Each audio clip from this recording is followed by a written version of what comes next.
नमस्कार, मैं हूं पुष्पेंद्र पांडे और पंचायती राज वीडियो की इस सीरीज में आपका स्वागत है।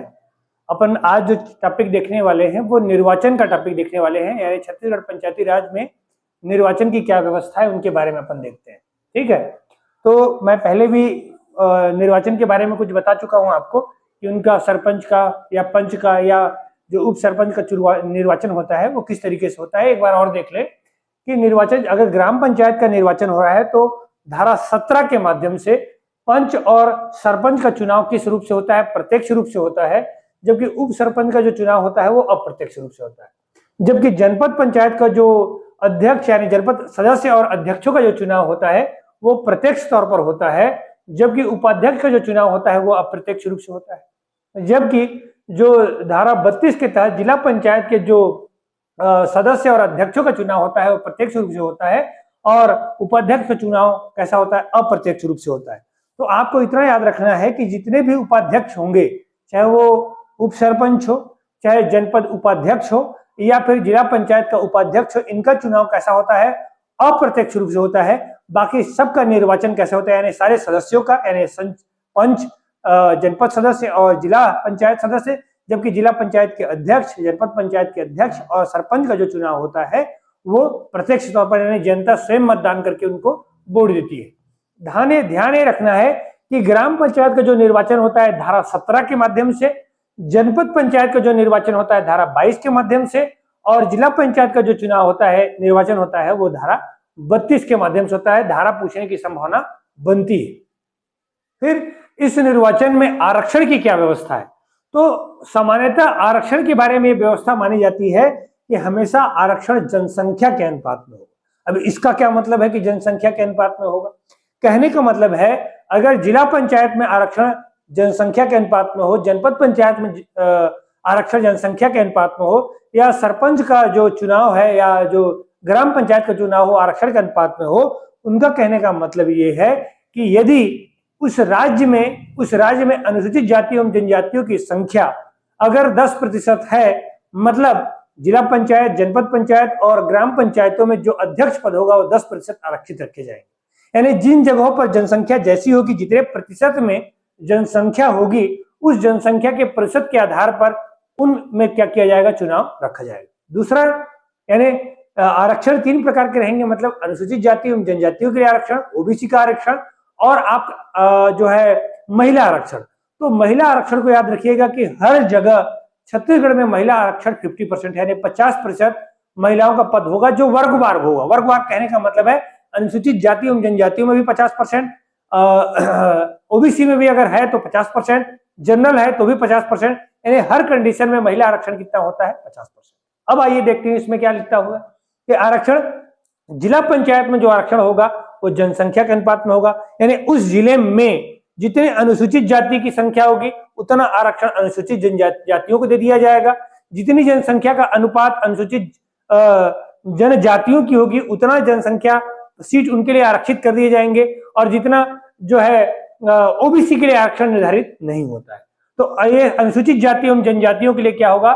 जो जनसंख्या के अनुपात में। जनपद पंचायत में जनसंख्या के अनुपात में तो आरक्षण होता है, मगर ST/SC अगर 50% से कम हो, यानी जिस जनपद पंचायत में अनुसूचित जाति एवं जनजातियों की जो संख्या होगी वो यदि 50% से कम है, ऐसी स्थिति में सरकार ओबीसी को 25% आरक्षण दे सकती है। ये दे सकती है, ये आरक्षण निश्चित नहीं है। यानी जब ये तब लागू किया जाएगा जब अनुसूचित जाति एवं जनजातियों की संख्या 50% से कम हो। महिला आरक्षण कितना रखा गया है? 50% रखा गया, आपको पता ही है। फिर ग्राम पंचायतों में आरक्षण जनसंख्या के अनुपात में होगा, लेकिन अगर अनुसूचित जाति एवं जनजातियों की संख्या अगर 50% से कम है तो ओबीसी को क्या दिया जा सकता है? 25% आरक्षण दिया जा सकता है, और महिला आरक्षण 50% होगा। महिला आरक्षण कभी भी कम नहीं होगा, जनसंख्या के अनुपात में नहीं रखा जाएगा, बल्कि 50% महिलाओं को आरक्षण दिया जाए। तो मूल बात क्या रखनी है याद आपको कि आरक्षण जो है वो जनसंख्या के अनुपात में होगा। दूसरी बात, अनुसूचित जाति एवं जनजातियों का जो जनसंख्या का आरक्षण होगा वो उसके जनसंख्या के अनुपात में रखा गया है, मगर जिस जगह में अनुसूचित जाति एवं जनजातियों की संख्या 50% से कम होगी, यानी 50% से कम जनसंख्या होगी, ऐसी स्थिति में जो आरक्षण होगा वो सरकार जो है उनको 25% आरक्षण ओबीसी को दे सकती है। और महिला आरक्षण हमेशा कितना होगा? 50% होगा। हर वर्गवार होता है ये आरक्षण। हर वर्ग में जिस वर्ग की महिला होगी, यानी अनुसूचित जाति एवं जनजाति और जो है ओबीसी सामान्य जो भी पद हो, उस पद के आधार पर 50% महिलाओं को आरक्षण प्राप्त होगा। और क्या ध्यान रखना है? ओबीसी आरक्षण का निर्धारण कौन करता है? कलेक्टर करता है। क्योंकि ओबीसी आरक्षण जो भी होगा, यानी चाहे वो जनपद में रखा जाए, चाहे वो ग्राम पंचायतों में आरक्षण रखा जाए, ओबीसी का आरक्षण, क्योंकि जो कलेक्टर होगा वही देख पाएगा, वही निर्धारित कर पाएगा उस जिले में कि किस जनपद में या किस ग्राम पंचायत में जो अनुसूचित जाति एवं जनजातियों की जो संख्या है वो 50% से कम है। ऐसी स्थिति में कौन निर्धारण करेगा? ओबीसी का निर्धारण कौन करता है? आपका कलेक्टर करता है। फिर आरक्षण हमेशा चक्रानुक्रम में रखे जाएंगे। चक्रानुक्रम में रखे जाने का मतलब यह है कि अगर किसी ग्राम पंचायत में 2 वर्ष के लिए आरक्षण प्रदान कर दिया गया है तो फिर आरक्षण फिर बदल दिया जाएगा। यानी एक बार अनुसूचित जाति जनजाति को दिया जाएगा, फिर 2 बार, संभव हो सकता है कि 2 बार हो, क्योंकि 10 वर्ष के लिए आगे अपन पढ़ेंगे। फिर 10 वर्ष के बाद वो अनुसूचित जाति एवं जनजाति वर्ग को, फिर एसटी वर्ग को, एससी वर्ग को, फिर महिला को, और फिर सामान्य वर्ग को। इस तरीके से आरक्षण क्रमानुसार चक्रीय क्रम में चलता रहता है। फिर लगातार 2 पंचवर्षीय कार्यकाल में, 2 पंचवर्षीय याद रखिएगा, 10 वर्ष, कई बार कंफ्यूजन एक जैसा होता है। लगातार 2 साल यानी 10 वर्षों तक एक ही जगह पर आरक्षण समान नहीं हो सकते। आरक्षण को, रोस्टर को क्या करना पड़ेगा? बदलना पड़ेगा, यानी चक्रानुक्रम में बदलना पड़ेगा। यदि जो सरपंच होगा एसटी, एससी या ओबीसी नहीं है, माने अगर किसी ग्राम पंचायत में कोई सरपंच का पद रखा गया है और वो सरपंच का पद न तो एसटी हो, न तो एससी हो, न ही ओबीसी हो, ऐसी कंडीशन में उप सरपंच जो होगा वो एसटी, एससी या ओबीसी को होगा। मतलब अगर सरपंच सामान्य वर्ग का है तो ऐसी स्थिति में जो उप सरपंच होगा वो अनुसूचित जाति जनजाति या ओबीसी यानी अन्य पिछड़ा वर्ग का होगा। सरपंच और उप सरपंच के बारे में निर्धारित किया गया है कि यदि वो विधानसभा, लोकसभा, राज्यसभा या सहकारी समितियों के सदस्य हैं या सभापति हैं या उप सभापति हैं तो ऐसी स्थिति में वो सरपंच या उप सरपंच नहीं रह पाएंगे। यानी कि सरपंच को, उप सरपंच को फुल टाइम वर्किंग होगा। यानी अगर कहीं वो विधानसभा में, लोकसभा में, राज्यसभा में या एकदम ध्यान रखिएगा सहकारी समिति में, यानी किसी मंडी का चुनाव लड़ ले, वो ऐसी स्थिति में वो अध्यक्ष, सदस्य या सभापति नहीं बन सकते हैं। वो या तो सरपंच रहेंगे या तो विधानसभा, लोकसभा या सहकारी समिति के सदस्य रहेंगे। योग्यता, इनकी योग्यता क्या होनी चाहिए? इनकी योग्यता ये होनी चाहिए, धारा 36 के अनुसार इसमें योग्यता का उल्लेख किया गया है। जो पंचायत प्रतिनिधि होंगे, यानी तीनों प्रकार के पंचायत प्रतिनिधि, यानी जनपद, जिला और आपका जो है ग्राम पंचायतों के प्रतिनिधि जो इनको भी चुनाव लड़ना है, उनकी योग्यता क्या होगी? पहला, साक्षर हो। ध्यान रखिएगा, साक्षरता के लिए जो व्यवस्था रखी गई है वो 30 वर्ष से अगर कम आयु का व्यक्ति हो तो वो, उसको साक्षर होना चाहिए। यानी 30 वर्ष तक का आयु का व्यक्ति अगर चुनाव लड़ रहा है तो उसको साक्षर यानी पढ़ा लिखा होना चाहिए। यदि 30 वर्ष से अधिक का व्यक्ति है तो अंगूठा छाप भी चलेगा। ठीक है, ध्यान रखना है। तो वो साक्षर हो, 30 वर्ष से कम आयु का हो तो साक्षर हो, और 30 वर्ष से अधिक आयु का हो तो साक्षर हो भी सकता है और नहीं हो सकता है, अंगूठा छाप भी हो तो चलेगा। पंचायत में कोई देनदारी बाकी न हो, मतलब कि इससे पहले अगर उसने पंचायत चुनाव लड़ा हो या पंचायत को कोई धनराशि देनी हो तो वो धनराशि का देनदार न हो, और अगर देनदार हो भी तो वो 30 दिन के भीतर वो पैसा क्या कर दे? वापस कर दे, जमा कर दे, तो फिर योग्यता हासिल कर ले। शासकीय भूमि पर कब्जा न किया हो, अब वो सरपंच या पंच बनना चाहता है, जनपद अध्यक्ष या उपाध्यक्ष बनना चाहता है, लेकिन उसने शासकीय भूमि पर कब्जा करके रखा हुआ है, ऐसे कंडीशन पर वो क्या नहीं बन सकता है? जनप्रतिनिधि नहीं बन सकता है। तो शासकीय भूमि पर वो क्या करना किया हो? कब्जा ना किया हो। सरकारी नौकरियों में न, यानी कोई ऐसा व्यक्ति जो सरकारी नौकरी में हो, उस व्यक्ति को जनप्रतिनिधि कानून के तहत क्या कर दिया गया है?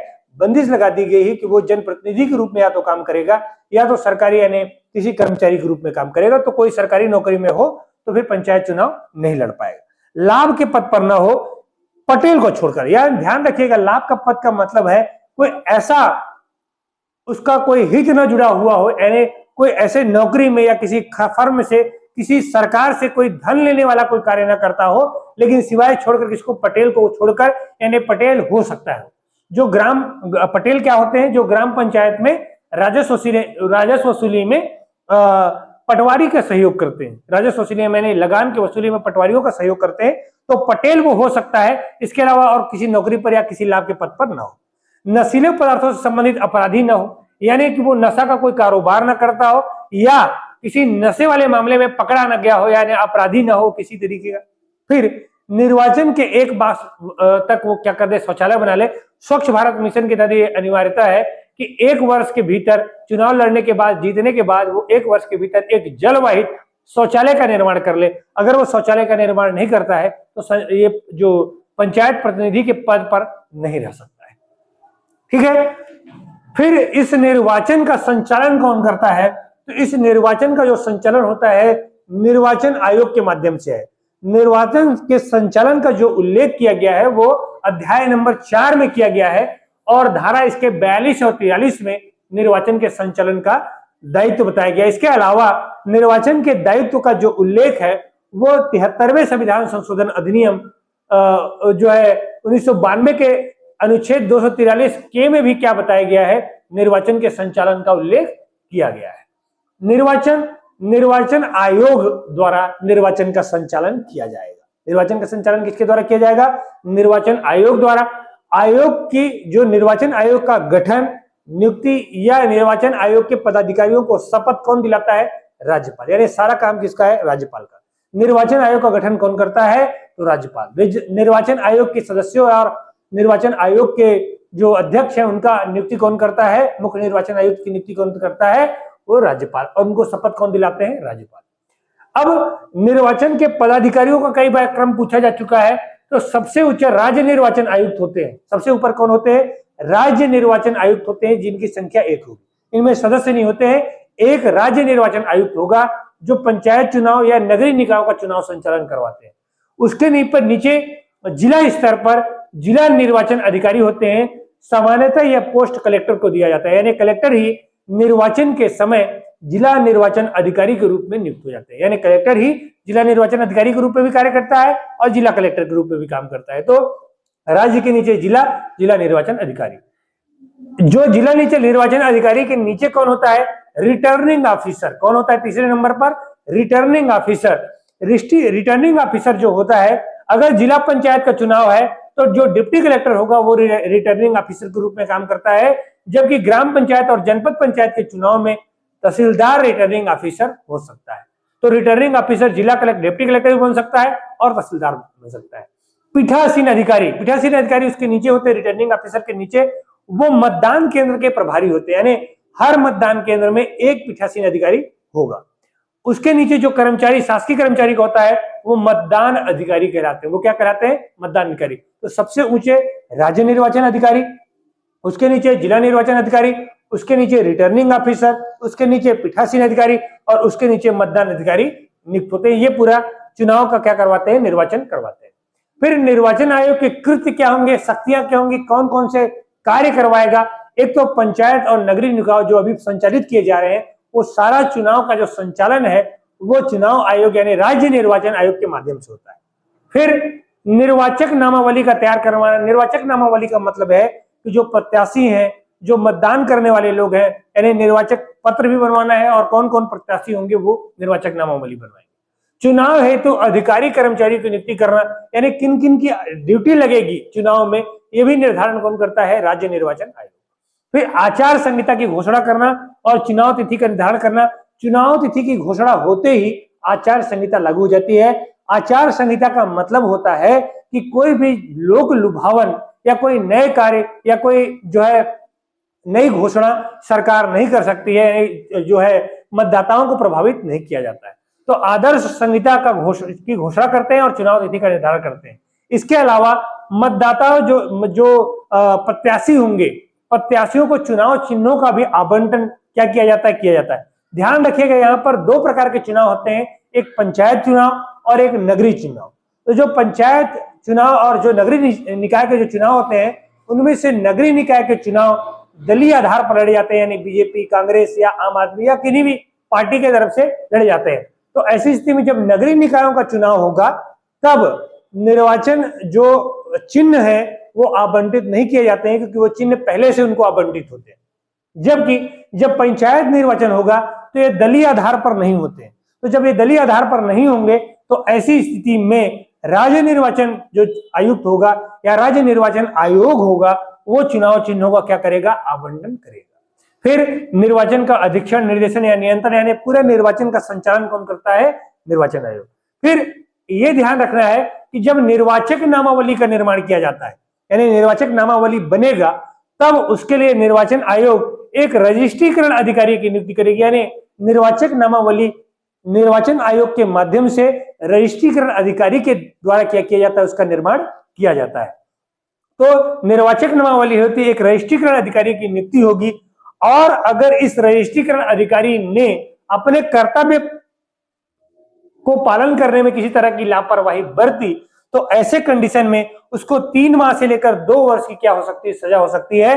तो निर्वाचक नामावली जो है निर्माण करते समय जो रजिस्ट्रार होगा यानी जो रजिस्ट्रीकरण अधिकारी होगा उसको बड़ा केयरफुल रहना पड़ता है और ताकि निर्वाचक नामावली में किसी प्रकार की त्रुटि न रह जाए। तो ठीक है, तो ये निर्वाचन में हम एक वीडियो और लेकर आएंगे। निर्वाचन के संदर्भ में काफी लंबा वीडियो है, तो इस वीडियो के साथ बने रहिए और एक नेक्स्ट वीडियो में भी आप निर्वाचन के बारे में पढ़ेंगे। तो आज के लिए इतना ही, बहुत बहुत धन्यवाद।